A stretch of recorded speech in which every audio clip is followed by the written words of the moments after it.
لو انا اكتشفت ان في شخص عنده عزلة او عنده بعد عن المجتمع او عنده حالة من حالات الحزن او الاكتئاب، بنعمل ايه؟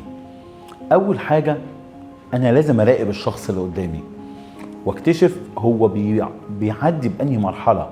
هل بمرحلة من الخوف ولا القلق، العزلة والتعب، الإجهاد الذهني، ولا أنهي مرحلة من المراحل؟ أنا كشخص ممكن ما كنش متخصص، إيه المفروض أعمله؟ أول حاجة المساندة والقرب، لازم أكون قريب من الشخص. مش بكتر الكلام أقدر أقدم المساندة، ولكن المساندة الحقيقية إن أنا أكون جنبه، بقدم له الدعم اللي هو محتاجه. ممكن يكون الشخص مش بيبوح في المراحل الأولى إن هو عايز ينتحر أو ينهي حياته، ولكن بيبوح بصرخات الألم والوجع اللي جواه.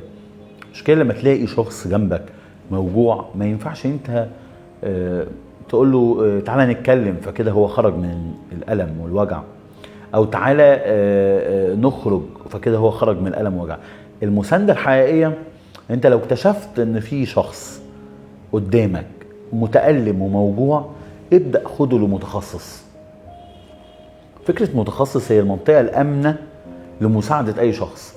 أنا ممكن أقدم له المساعدة الحقيقية اللي تساعده إن هو يخرج من الجو اللي هو فيه، ولكن المساعدة الحقيقية أنت تاخده لشخص متخصص يبدأ يتكلم معاه ويشخص الحتة الموجوع هو فيها.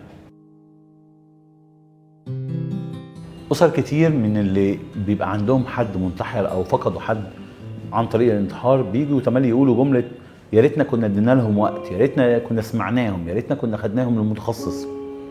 أرجوك لو في عندك حد في بيتك موجوع اهتم بيه. لو حد بيتكلم قدامك عن فكرة الانتحار بطريقة أو بأخرى، اهتم بيه واسمعه، ما تاخدش الموضوع باستهتار.